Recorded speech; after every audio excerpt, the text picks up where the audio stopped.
સાહેબ, મોરબીના જુદા જુદા વિસ્તારમાં કંઈક ડીઝલ ચોરીનો બનાવ બન્યો તો કઈ રીતની ફરિયાદ હતી, કેટલી ચોરી હતી અને અત્યારે આપણે કોને પકડ્યા છે? મોરબી એ સિરામિક ઇન્ડસ્ટ્રીઝના કારણે એક ટ્રાન્સપોર્ટ હબ છે, જેમાં દિવસની હજારો ટ્રકોની અવરજવર થતી હોય છે.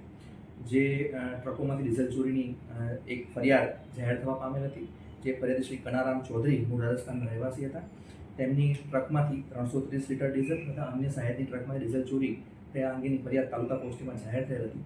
જે ફરિયાદના કામે ઉપરી અધિકારીઓ સૂચના અન્વયે મોરબી તાલુકા પોલીસ ટીમ કામે લાગેલ હતી અને આ મોરબી તાલુકા પોલીસ ટીમે આ કામના આરોપીઓને ₹3,61,450ના મુદ્દામાલ સાથે પકડી પાડેલ હતા. જે આરોપીઓના નામ અજયભાઈ છનાભાઈ ચૌહાણ, જિગ્નેશભાઈ ભરતભાઈ ખેર, વિક્રમભાઈ ભગવાનસિંહ ચાવડા, ધર્મેન્દ્રભાઈ પ્રવીણસિંહ પરમાર, આ 4 આરોપીઓને અટક કરવામાં આવે છે. જેમાંથી જે 2 આરોપીઓ છે ખેડાના અને એક આરોપી વડોદરા જિલ્લાના અને એક આરોપી હળવદના છે. જે આ 4 આરોપી સિવાય અન્ય 5 આરોપીના નામ ખુલવા પામેલ છે. જે 5 આરોપી પકડવા પર બાકી છે.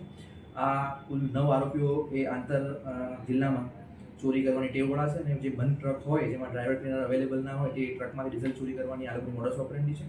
જે આ આરોપીઓ વિરુદ્ધ અગાઉ હળવદમાં, વડોદરા સિટી ખાતે, ખેડા જિલ્લામાં, આણંદ જિલ્લામાં તેમજ બરોડા રૂરલ તથા ગોધરા પંચમહાલ ડિસ્ટ્રિક્ટમાં ગુના દાખલ થવા પામેલ છે.